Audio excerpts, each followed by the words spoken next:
अस्सलाम वालेकुम everyone, how are you all. उम्मीद है कि आप सब ठीक होंगे। I am here with lecture number 39 for class 9th and we are on our unit number 3, जिसमें हम लोग पीरियोडिक टेबल के बारे में काफ़ी कुछ डिस्कस कर चुके हैं। उसका हम लोगों ने देखा कि किस तरह से उसका फॉर्मेशन हुई थी, कौन कौन से आइडियाज़ जो थे वो जो निगलेक्ट हो गए थे, जो पीरियोडिक टेबल के बारे में पेश किए गए थे। उसके अलावा हमने पीरियोडिक टेबल में बात की थी पीरियड्स की, ब्लॉक्स की डिफरेंट। आज हम लोग जो डिस्कस करने वाले हैं दैट इज़ अबाउट ग्रुप्स, कि ये ग्रुप्स होते क्या हैं। तो ग्रुप्स मैंने आपको बताया था कि ये वर्टिकल कॉलम्स होते हैं, यानी from top to the bottom these are the groups, और from left to the right अगर मूव करते हैं तो दीज आर दी पीरियड्स। तो हमने कहा था देर आर टोटली 18 ग्रुप्स। तो अगर ग्रुप 1 की बात करते हैं तो उसके अंदर हाइड्रोजन है, लिथियम, सोडियम, पोटेशियम, रुबीडियम और सीजियम और फ्रैंकियम है। इसमें से जो लास्ट हमारा एलिमेंट है फ्रैंकियम, वो क्या है कि that is a radioactive element. तो you can have a look at the period number group number 1, that is this one.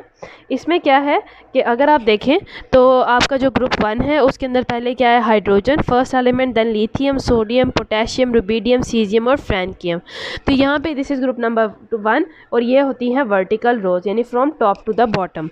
तो इसमें क्या है कि यहाँ पे उन्होंने कहा है कि 7 एलिमेंट्स इस ग्रुप में मौजूद हैं और उनके उन्होंने नेमिंग बता दिए हैं। उसके अलावा जो एलिमेंट्स हैं उनके कंटिन्यूसली इंक्रीजिंग एटॉमिक नंबर नहीं होते, लेकिन फिर भी इनकी जो इलेक्ट्रॉनिक कॉन्फ़िगरेशन है, इनकी जो वैलेंस शेल इलेक्ट्रॉन है वो सेम होती हैं।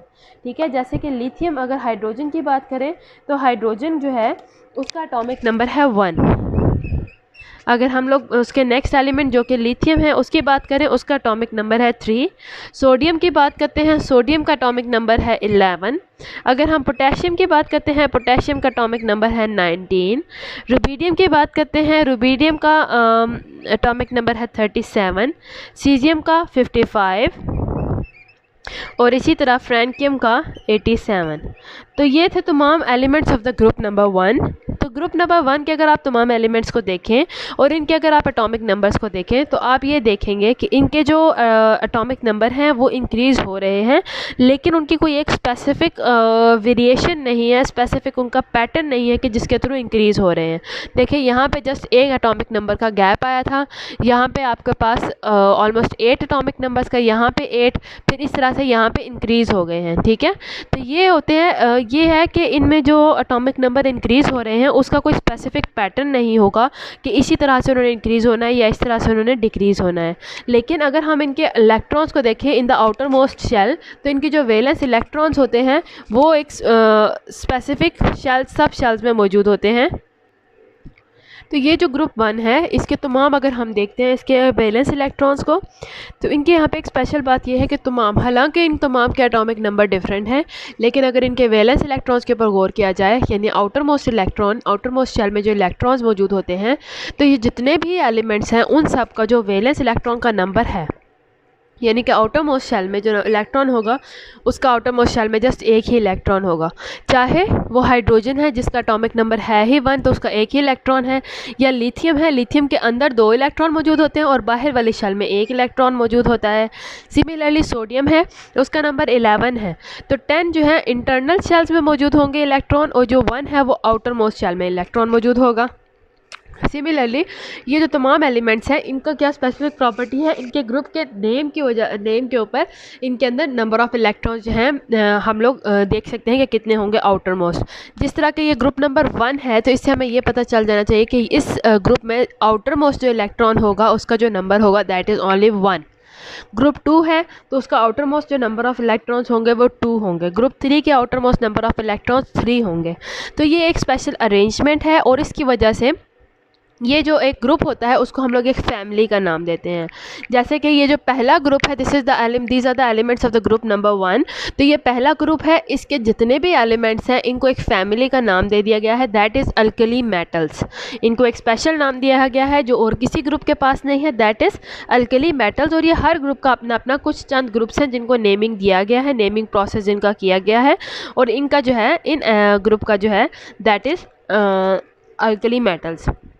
फिर से रिपीट कर देती हूँ कि जो ग्रुप्स हैं उनके नंबर को देखते हुए हम उनके आउटर मोस्ट इलेक्ट्रॉन यानी कि वैलेंस इलेक्ट्रॉन्स का अंदाज़ा लगा सकते हैं। जैसे कि ग्रुप नंबर 1 है तो उसका जो आउटर मोस्ट इलेक्ट्रॉन है वो जस्ट 1 होगा, आउटर मोस्ट शेल में जो इलेक्ट्रॉन होगा।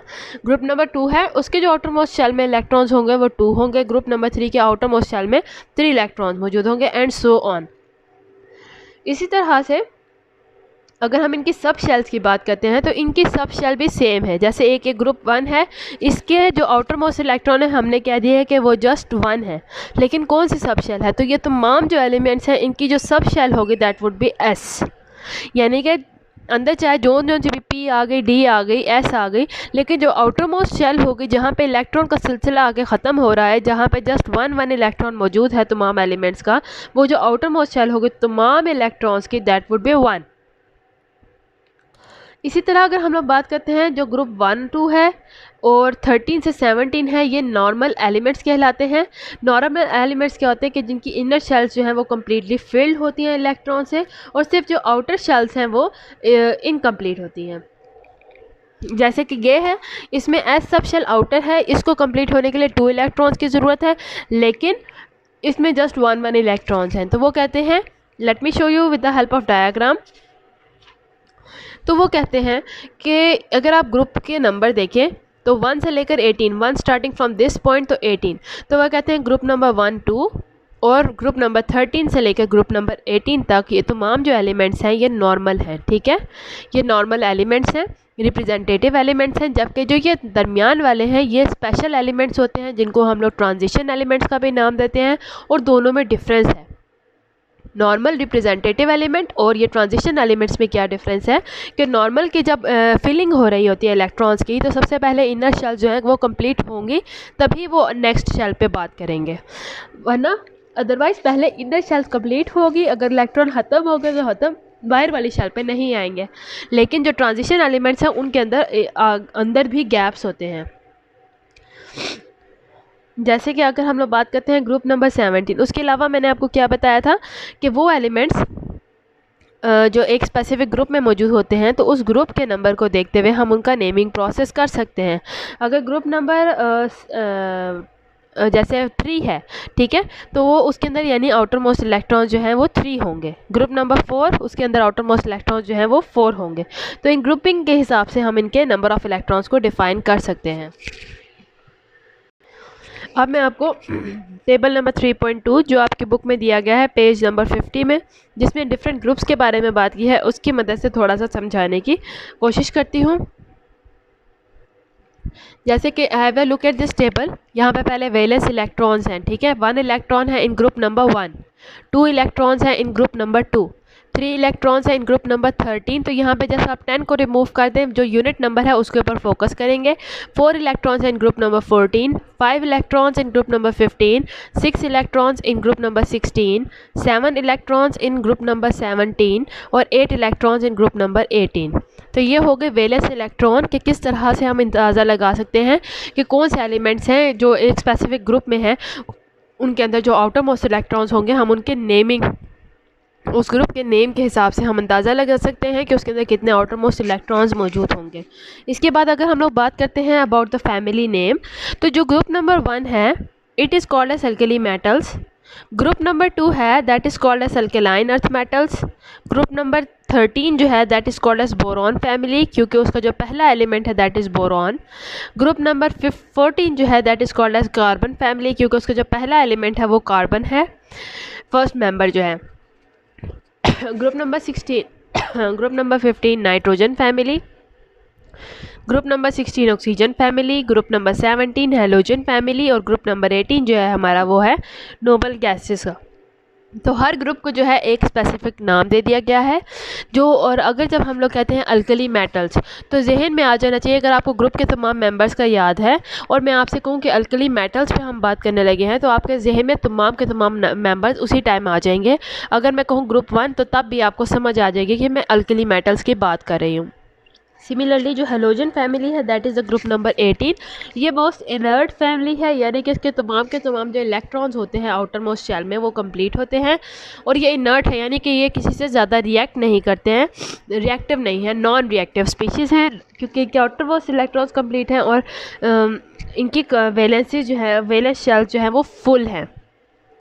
इसी तरह अगर हम लोग इलेक्ट्रॉनिक कन्फिगरेशन की बात करें तो this is the electronic configuration. First group में जो है देख ले एस सबशेल है, सेकंड ग्रुप में एस सबशेल इन्वॉल्व होगी, और उसके अलावा आउटर मोस्ट की बात हो रही है। और उसके अलावा अगर बाकी ग्रुप नंबर 13, 14, 15, 16, 17 और 18 को देखें तो इनकी जो आउटर मोस्ट शेल होगी, have a look at this number, P subshell involve होगी। ठीक है, तो इसमें क्या है कि ये उन्होंने एक जनरल फार्मूला दे देते हैं कि अगर जैसे एस सबशेल है नंबर 1 ग्रुप में देखें, उसके ऊपर एस के ऊपर छोटा सा 1 लिखा हुआ है, इसका मतलब कि एस सबशेल में तमाम जो एलिमेंट्स होंगे उसमें सिर्फ एक इलेक्ट्रॉन मौजूद होगा। ग्रुप नंबर 2 जो अल्कलाइन अर्थ मेटल्स हैं उनका NS2 लिखा हुआ है, जिसका मतलब ये है कि इन तमाम एलिमेंट्स के अंदर जो जितने भी इस तमाम ग्रुप के अंदर जितने भी एलिमेंट्स हैं उनके एस सबशेल के अंदर 2 इलेक्ट्रॉन्स मौजूद हैं। Similarly if you have a look eight group number 13, उसके ऊपर लिखा हुआ है NP1। NP1 का मतलब है N नंबर ऑफ सबशेल कोई भी हो सकते हैं, यानी कि P का चाहे वो K की है, L की है, M की है, लेकिन P जो सबशेल होगी उसके अंदर जस्ट 1 इलेक्ट्रॉन होगा। ग्रुप नंबर 14 की जो P सबशेल होगी उसके अंदर जस्ट 2 इलेक्ट्रॉन्स होंगे, चाहे जो सा भी मेंबर आप ले आएँ। सिमिलरली ये इलेक्ट्रॉन्स के नंबर ग्रुप के नाम से के हिसाब से वो आगे इंक्रीज होते जाएंगे। तो उम्मीद है आपको यहाँ तक समझ आई हो ग्रुपिंग का सिस्टम, कि किस तरह से जो मेंबर्स हैं एक ग्रुप के वो जो हैं एक फैमिली के तौर पे एक्ट करते हैं, एक जैसी प्रॉपर्टीज़ शो करते हैं, because this properties depend upon the outermost electron in the shell. तो number of outermost electrons in the shell, तो जब जाहिर सी बात है अगर आउटर मोस्ट इलेक्ट्रॉन्स का नंबर सेम है तो इसका मतलब कि वो प्रॉपर्टीज़ भी सेम शो करेंगे। इसके बाद पेज नंबर 51, यहाँ पे हम लोग देख लेते हैं, टेबल है आपके पास साइड इंफॉर्मेशन, जिसका टाइटल है आपके पास फायरवर्क्स। ये कहते हैं कि ब्यूटीफुल फायरवर्क्स जो हैं मुख्तलिफ सेलिब्रेशन के तौर पे ब्यूटीफुल फायरवर्क्स के ज़रिए हम लोग जो हैं डिस्प्ले करते हैं अपनी सेलिब्रेशन को, जैसे कि पाकिस्तान डे हो गया, या मुख्तलिफ शादियों में भी हम लोग मुख्तलिफ किस्म के पटाखों का, फायरवर्क्स यानी कि पटाखे वगैरह का इस्तेमाल करते हैं, जिसके अंदर कलरफुल जो है वो डिस्प्ले होता है।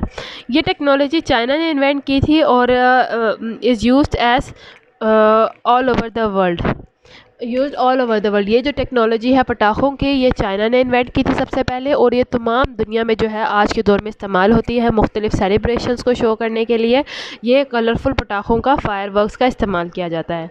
ये अब जो पटाखे हैं जाहिर सी बात है ये फटते हैं, ये आग का काम है, तो ये डेंजरस हैं, लेकिन अगर हम लोग इनको केयरफुली यूज़ करें, मुख्तलिफ एलिमेंट्स को, ख़ास तौर पर मेटल के सॉल्ट्स को मुख्तलिफ कंपोजिशन दें, तो मेटल के सॉल्ट्स की वजह से, क्योंकि वो ख़ुद कलरफुल होते हैं, तो ये पटाखे जो ये मुख्तलिफ किस्म के कलर्स जो हैं, फायरवर्क्स जो हैं, कलरफुल फायरवर्क्स जो हैं वो शो करते हैं।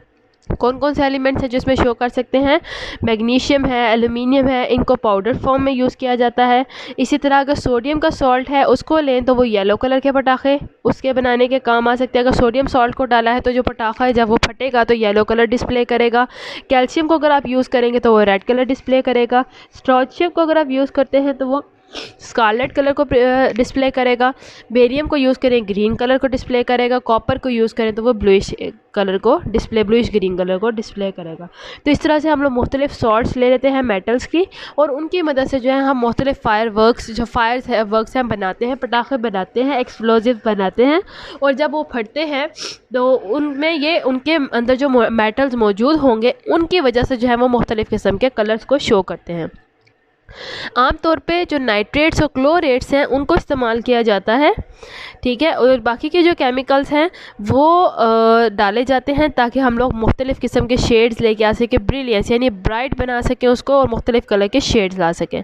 लेकिन क्योंकि ये एक हज़ार्ड है, ये ख़तरा होता है हर वक्त, क्योंकि आग लगने का ख़तरा है, तो इसमें ये है कि जब इनको बनाना होता है, अगर हम लोग इसकी इंडस्ट्री की बात करें तो सिर्फ प्रोफेशनल्स ही इनको बनाएं, बाकी लोग जो है इनको बनाने की कोशिश ना करें with the help of different metals salts, क्योंकि ये हज़ार्डस हैं, आग लगने का बहुत ज़्यादा ख़तरा होता है।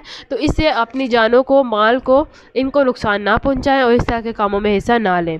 तो ये एक टेक्नोलॉजी से हमें क्या पता चला है, that this technology was invented by the China, और ये आज के दौर में तमाम दुनिया में इस्तेमाल हो रही है।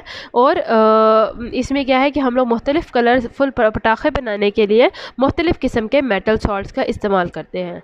तो ये था हमारा आज का लेक्चर। उम्मीद है आपको यहाँ तक समझ आई हो। अगर किसी भी बात में कोई कन्फ्यूजन, कोई मसला है तो आप मुझसे कमेंट सेक्शन में पूछ सकते हैं। I am here to help you out. Till then, अल्लाह हाफिज़।